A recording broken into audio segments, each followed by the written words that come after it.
അതായത് എന്ന് വെച്ചാൽ അറിയാം, വലിയ ബഹളങ്ങളൊന്നും ഇല്ല. വളരെ ചെറിയ ഒരു ഒരു എന്താ പറയുന്ന ഒരു കുഞ്ഞു പൂവ് പോലെയുള്ള ഒരു കൊച്ചു ചിത്രം. അപ്പം ഇതില് പാട്ട് എഴുതിയിട്ടുണ്ടെന്ന് പറഞ്ഞു. അപ്പൊ എഴുതിയ പാട്ടുകളിലും അഭിനയിച്ചു.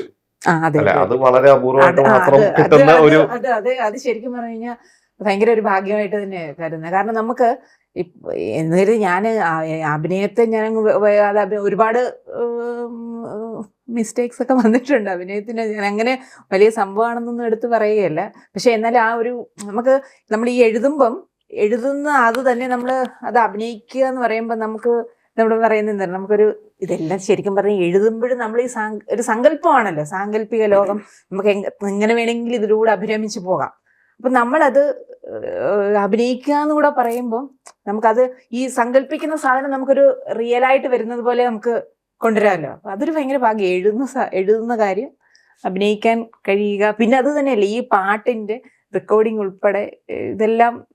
കാരണം അപ്പം അതിലൂടെയൊക്കെ സഞ്ചരിച്ച് പിന്നെ ഈ അഭിനയിക്കാനും കൂടെ എന്ന് വെച്ചാൽ എഴുതുന്നവർക്ക് അഭിനയിക്കാനുള്ള ഒരു ഭാഗ്യം കിട്ടുന്നുണ്ടാവില്ലല്ലോ. അപ്പം അതും കുറച്ചുകൂടെ എനിക്ക് അനുഭവിക്കാൻ കഴിഞ്ഞു എന്നുള്ളത് അതൊരു ഭയങ്കര ഭാഗ്യം. ഇതിനു മുമ്പ് അഭിനയിച്ചിട്ടുണ്ടോ? ഇല്ല. ഇനിയിപ്പോ അഭിനയം ഇഷ്ടപ്പെട്ടു, ഇനിയിപ്പോ എഴുത്താണോ അഭിനയം ഏതായിരിക്കും കൂടുതൽ കൊണ്ടുപോകാൻ നോക്കുന്നത്? എന്നെ ഇടയ്ക്കിടയ്ക്ക് നോക്കുമ്പോ പുള്ളി വിചാരിക്കും എന്നെ എന്തോ പേടിച്ചിട്ട്. സംവിധായകനെ പേടിക്കുന്ന ഒരു നായിക. അല്ല, എങ്ങനെയായിരുന്നു ലൊക്കേഷനിൽ ഈ പറഞ്ഞ പോലെ സംവിധായകനെ പേടിയായിരുന്നോ? തീർച്ചയായിട്ടും വളരെ രസകരമായിട്ടാണ് പോയത്. അങ്ങനെ ഒരു ഫ്രണ്ട്ലി അറ്റ്മോസ്ഫിയർ ആണ്. പ്രത്യേകിച്ചും ഞങ്ങളുടെ ഇടയിലുള്ള ഒരു സൗഹൃദവും എല്ലാം ഒരു ഫ്രണ്ട്ലി അറ്റ്മോസ്ഫിയർ ആയിരുന്നു. അത് ഒരു പക്ഷെ ഈ കഥയ്ക്കും ഇതിന്റെ ഒരു പൂർത്തീകരണത്തിനും വളരെയേറെ ഗുണം ചെയ്തിട്ടുണ്ട്. അത് കാര്യം അങ്ങനെ വലിയ ഡിസ്പ്യൂട്ടുകളോ പ്രശ്നങ്ങളോ ഒന്നുമില്ല. ഞങ്ങളെല്ലാവരും ഇങ്ങോട്ടും ഇങ്ങോട്ടും പരസ്പരം ഒരു ധാരണയോടുകൂടി പോയ ഒരു ചിത്രമാണിത്.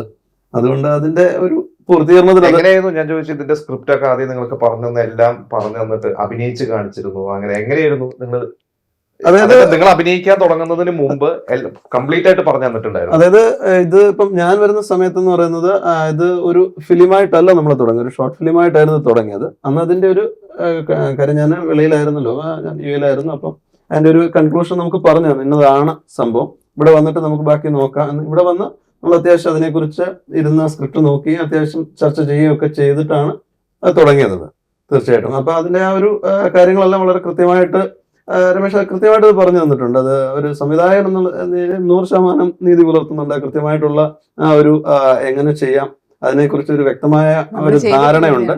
അപ്പം ആ ഒരു രീതിയിൽ തന്നെ നമുക്കൊരു കൺഫ്യൂഷൻ ഉണ്ടാകത്തില്ല, ഇന്നതാണ് അടുത്ത ഷോട്ട് അല്ല ഇന്നതാണ് സ്ക്രിപ്റ്റ്, കൃത്യമായിട്ട് അത് ചെയ്തിട്ടുണ്ടായിരുന്നു. അപ്പൊ അതുകൊണ്ട് കൺഫ്യൂഷൻ ഉള്ള ഒരു ഇതല്ല. പിന്നെ ഉള്ളതെന്ന് വെച്ച് കഴിഞ്ഞാൽ ഒന്നാമത് എൻ്റെ ഒരു അവൈലബിലിറ്റി ഉണ്ടായിരുന്നു. ഞാൻ വെളിയിലായതുകൊണ്ട് എനിക്ക് എന്നും വളരെ ലോങ് ടൈം നിൽക്കാൻ പറ്റാത്തതുകൊണ്ട് കുറച്ച് ബ്രേക്ക് ചെയ്താണ് ഫിലിം കംപ്ലീറ്റ് ചെയ്തത്. അപ്പൊ അതിൻ്റെയൊക്കെ ഉള്ള ഒരു കുറച്ച് ബുദ്ധിമുട്ടുകൾ ഞങ്ങൾക്ക് ഉണ്ടായിരുന്നു. പക്ഷെ എന്ന് പറഞ്ഞാലും ഓവറോൾ എന്താ പറയുന്നത്, വളരെ ഭംഗിയായിട്ട് തന്നെ പോയി. അങ്ങനെ ഞങ്ങൾ 3 പേരും ആ ഒരു സന്തോഷത്തിൽ തുടങ്ങിയ എങ്ങനെ നിൽക്കുന്ന ഒരു സൗഹൃദം ഇപ്പോഴും ആ സൗഹൃദത്തിൽ തന്നെ നിൽക്കുന്നു. അതാണ് അതിന്റെ ഒരു